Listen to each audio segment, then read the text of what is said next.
Hi, everybody. Welcome to Next in Media. I'm Mike Shields. I'm here with David Levy. He is the CEO of OpenAP. Hey, Dave. Thanks for being here. Hey, Mike. Nice to be here as well. Thanks for having me. Appreciate it. Yeah, thanks. You and I chatted at CES. I will make you repeat yourself a few times, but that was a great session. And this is kind of hoping to bring some of the same discussion to a hopefully broader audience that weren't able to make it. But I think it's probably good. You're actually one of a few guests who has a returning guest, which is exciting for you. I hope. I like that. I like that. But it has been a while, and so I think it's probably worth of just a basic catch up on OpenAP, because I know the mission has, I'm sure, evolved. That we talked about this. CES you guys launched when streaming was just a thing, if anything. So catch us up on like where you are in today in the mission. Yeah, I mean, I think the mission really started with this idea that all of the different TV networks were so focused on ad innovation. How can we make the experience of advertising within our great shows better for clients? And initially, we were all kind of competing over who could have the best innovation. The challenge with that, though, hard to scale. So you can only buy a new kind of ad innovation thing on Disney or on NBC. Hard for advertisers to really scale that. So OpenAP's initial premise was this idea that, hey, if we could take the innovations that are working really well across the networks and then build some standards around them so you could buy those new ad innovations everywhere, that would be better for clients. And so that was kind of the initial incarnation of OpenAP. And when we got around the table, the biggest bucket that everyone was investing in was how can we allow brands who are pouring more and more money into their data infrastructure, into their first-party data setup, allow them to take the first-party data that they're investing in and actually transact on it across television. They want to use it, but they don't want to use it 12 different ways, right? Exactly. If you use it 12 different ways, you're actually targeting different people. And so could we set up infrastructure to make it standardized so that you could take a first-party audience segment, let's say if you're a brand, and you could consistently target those consumers across multiple different media companies. And so OpenAP initially started by building infrastructure around that problem and challenge. And the focus initially was very much so on the traditional linear space, which was where most of the dollars have been transacted. And we've been focused on building infrastructure and pipes to make that more of a scalable proposition. Now, I'd say over the past few years, our emphasis has kind of shifted more towards how can we take that same concept and expand it into streaming. You would think it's much easier, but actually there are a lot more obstacles in that process of getting an audience all the way into a CTV ad serving environment that can change the audience along the way. And so ensuring that there's infrastructure in place to make sure that, Warner Brothers is targeting the exact same audience that NBC is targeting was really important. So that's what we've been focused on over the past few years. I want to come back to that in a moment, but I wanted to ask you, what's the latest? Is there any anything new coming down the pipe? Like, what kind of things we should anticipate from you guys this year? Yeah, I mean, I think the big things that we're focused on this year is how do we bring more consistency and transparency into how an audience traverses from a client's environment all the way to a media company's ad server, and ensuring that that audience is, as it traverses, is consistent and it's done transparently, so the client understands how their audience is changing, if anything, from when they send it to when it's actually being targeted. And so we're making a lot of investments in clean room infrastructure and in quality identity data to ensure that clients can have a more of a transparent and consistent process when they're distributing audience. So that's the big investments that we're focused on. And then additional to that, a big gap in the market has been quality planning data within the streaming and CTV environment. And with the advent of clean room infrastructure, programmers are now able to make their data available for query without having to actually share it, which is a big thing, because that will allow clients to actually have much better insights into, okay, I've got my first party audience, right? I really care about this very specific audience. I want to know across all the different apps, where are they watching? What are they consuming? Where are they? And historically, you'd have to send that audience to each individual media company, and you'd get varied responses possible to kind of pull those things together. So it's not like you can do that at your desk and just have a ranker and find that audience everywhere. Like, you got to actually, in your planning process, you actually have to send it out, and that could expose you to competitive challenges or I think today there's two ways you do it. Either you kind of work with each media company individually to get an answer, and you're probably getting, the most complete data set that you're getting back, but it's all fragmented. Sure. Or you're working with a measurement company that probably has incomplete information, and while it maybe is streamlined, you're probably not getting a very good view of where that audience is, and you're certainly not getting a good view of where that audience is actually available for advertising. So that's the challenge. So I think having more direct, standardized way to query programmer streaming data is really important. So those are the two things we're focused on: planning and identity consistency. I want to come back to something that you said earlier, and I hope I'm not making you repeat yourself, but why? I think you're right that people assume broadly, well, CTV it should be easier than, old school, data-driven linear or more targeting on television, because it's digital and you can find audiences, match them up pretty easily. Why do things break down? Like, if you have a defined audience, if you're a brand, why would that be hard to execute consistently? What happens? Yeah. So typically, in streaming, you are taking a audience, let's say, of auto intenders, and as a client, that audience list is going to be reflected as a list of individuals, and then it'll probably be translated to a list of households that those individuals exist in, and then you're going to share that with all the different media companies that you want to target that audience against, target those auto intenders. Well, the challenge is that what you don't really realize is that audience then goes through multiple different hops and translations before it actually ends up going into an ad server. And you don't necessarily have transparency or control over those hops. So what would happen in that process?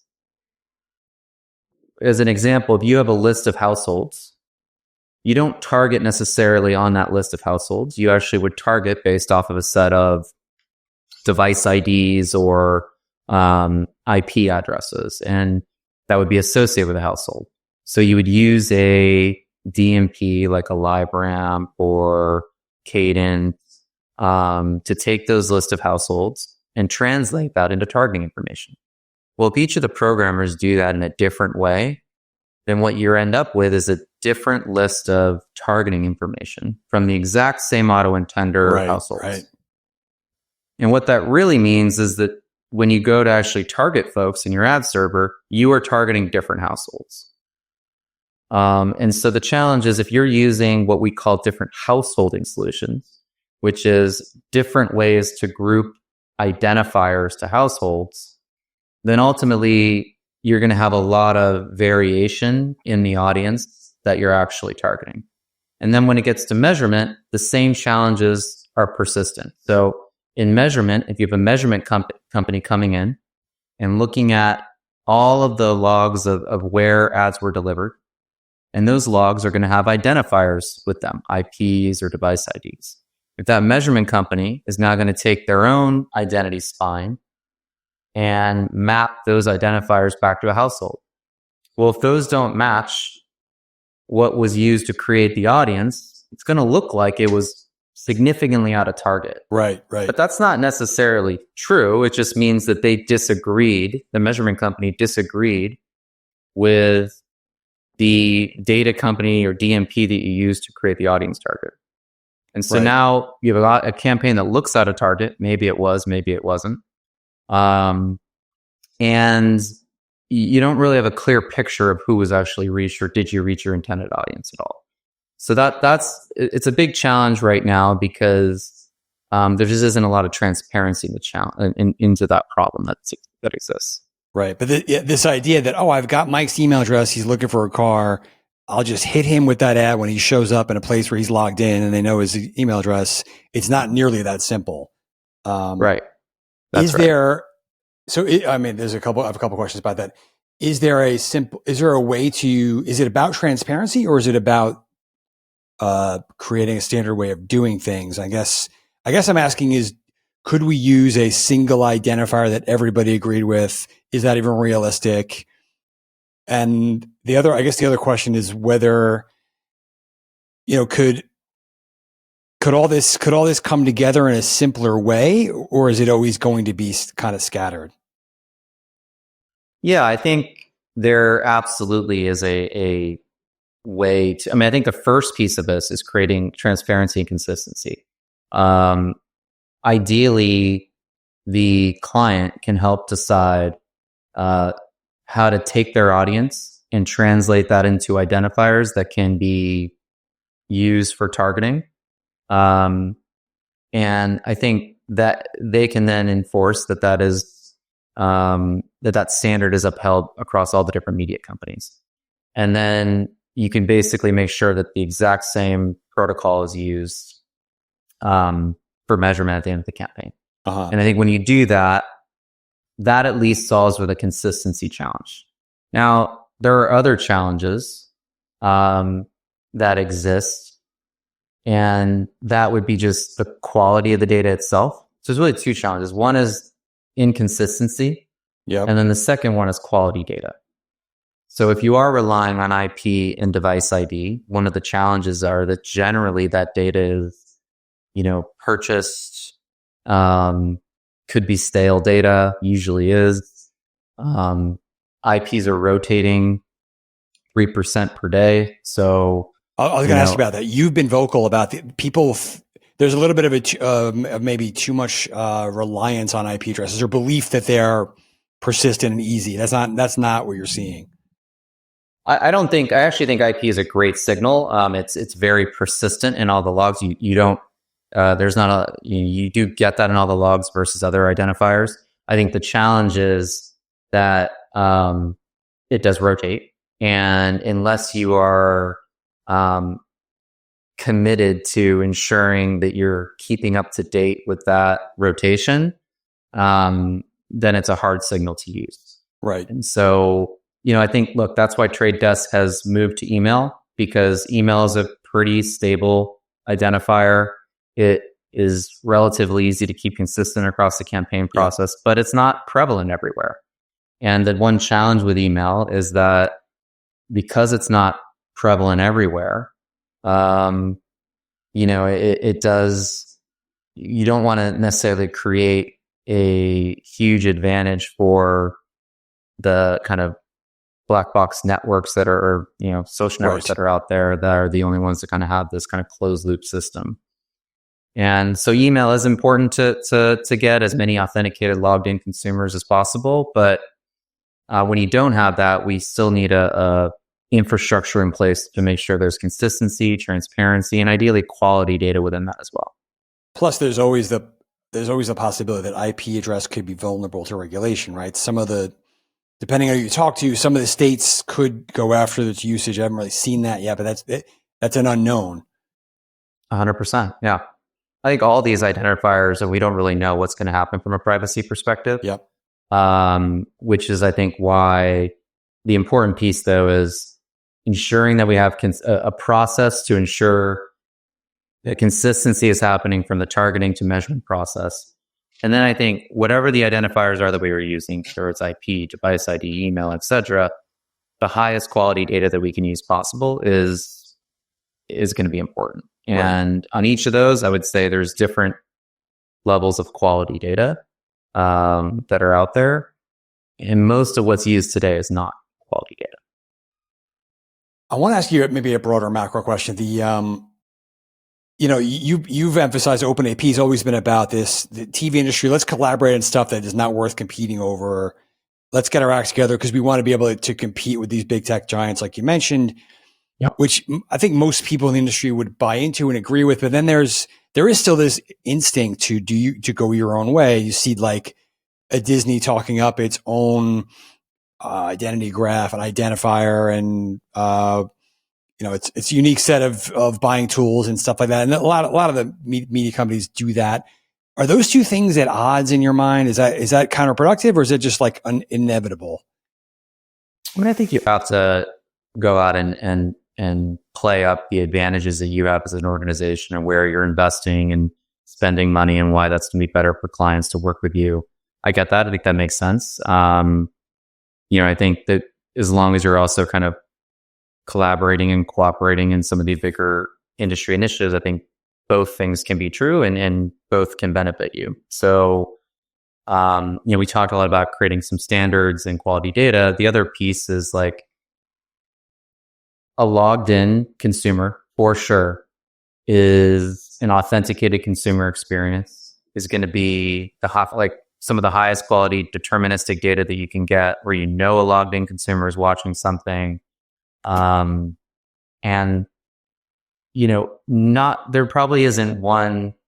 If all the programmers work together, they can grow their pie of authenticated streams that they can actually have access to. So I think the more we can all collaborate together, the larger we can kind of make this addressable footprint where we know a logged in consumer exists. Right. And so I think there's opportunities for everyone to collaborate and also continue to invest in their own spine. There's going to be need, and it's necessary for you to have your own spine for other purposes too. Like, Disney has a huge business, right? Parks business and, out-of-home business. There's lots of different things that they do that they're going to need to have a good sense of identity for their customers. And and they don't want to give that to somebody else. I mean, that makes it, it's more about how can you, on a campaign, keep consistency and be interoperable with these different identity spines from the networks. And I think that's possible I don't think there needs to be one spine that rules them all. That's not at all what we're proposing. I think all the networks and media companies and agencies likely will all have their own investments in data and identity.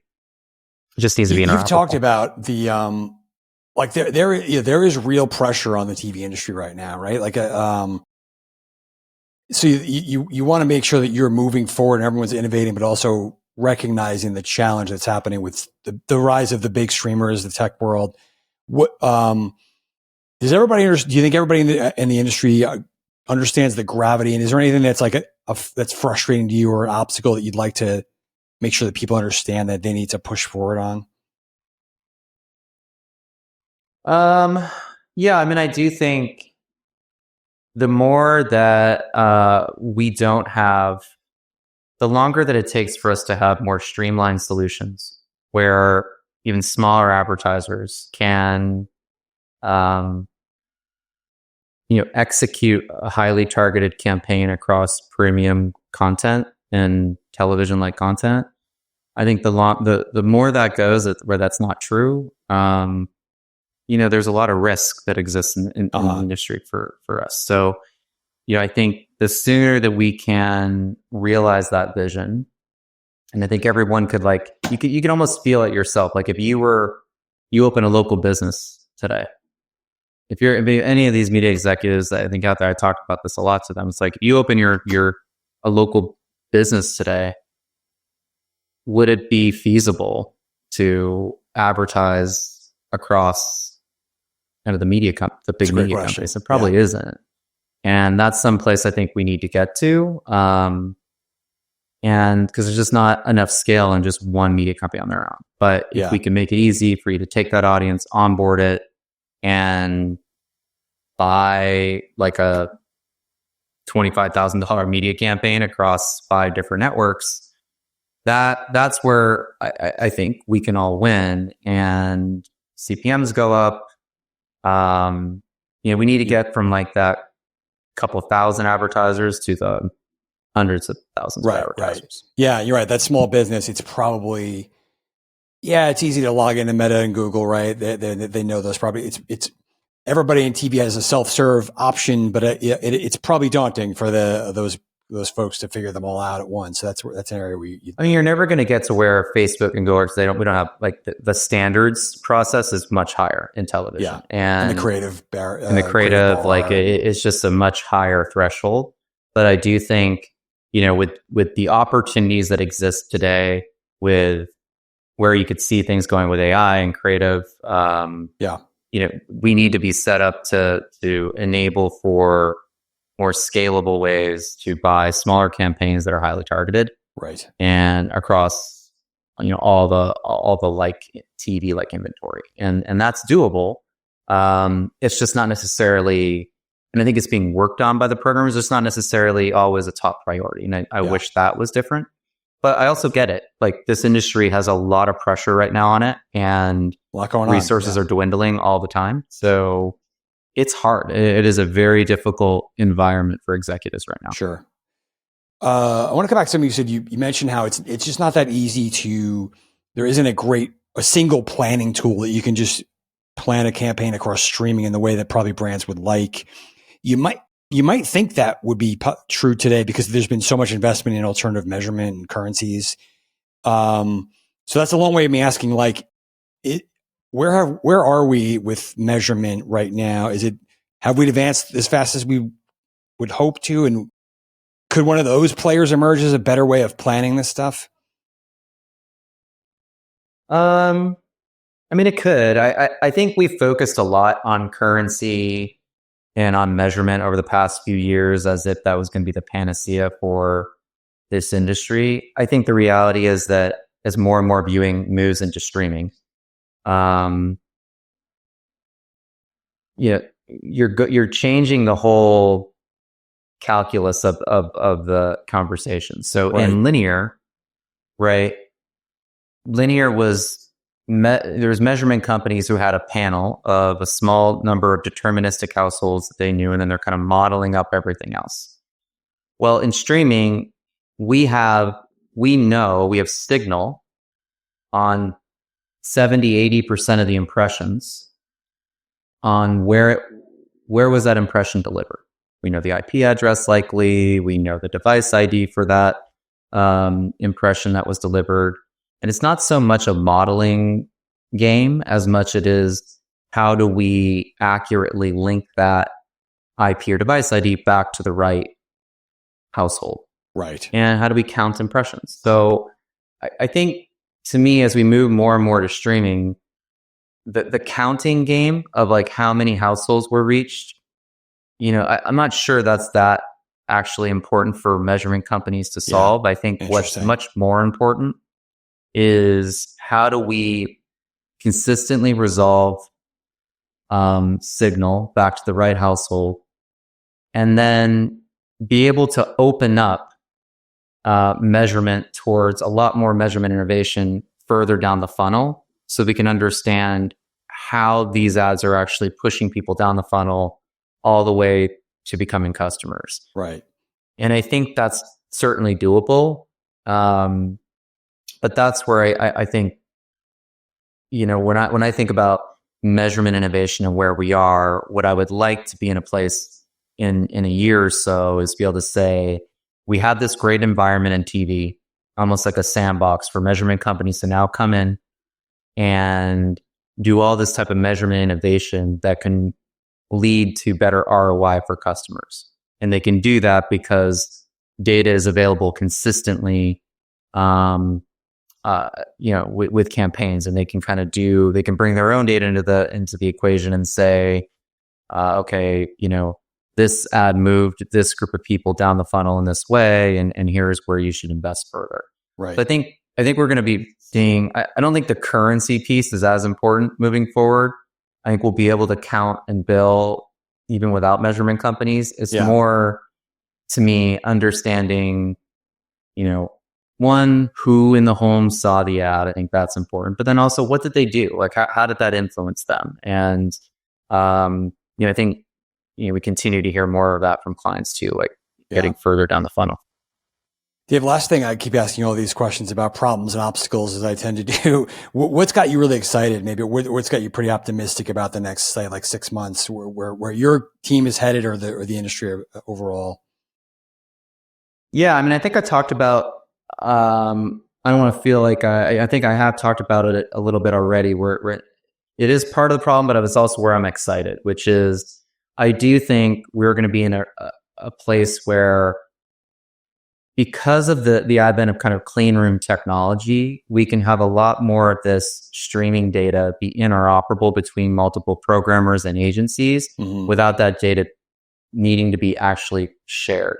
And what that gives us the ability to do is be able to consistently apply more valuable data to resolve as many exposures and viewership data as possible to households and individuals, and then open that up to measurement companies and innovation so that we can have a lot more insights into what's actually happening and give more actionable insights to customers into how to drive more ROI.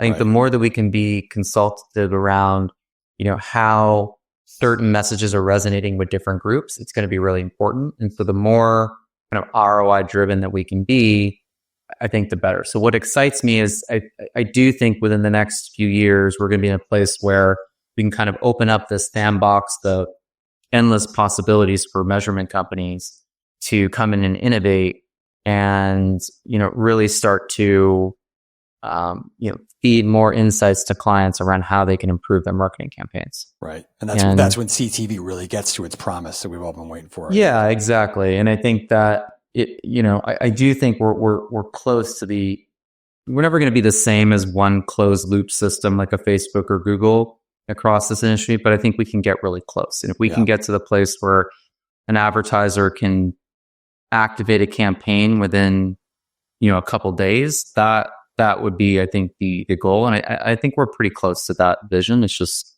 we've got a little bit more work to do to get there. Well, Dave, awesome stuff. Thanks so much. And let's do this again sometime. Sounds good. Thanks, Mike. Appreciate it.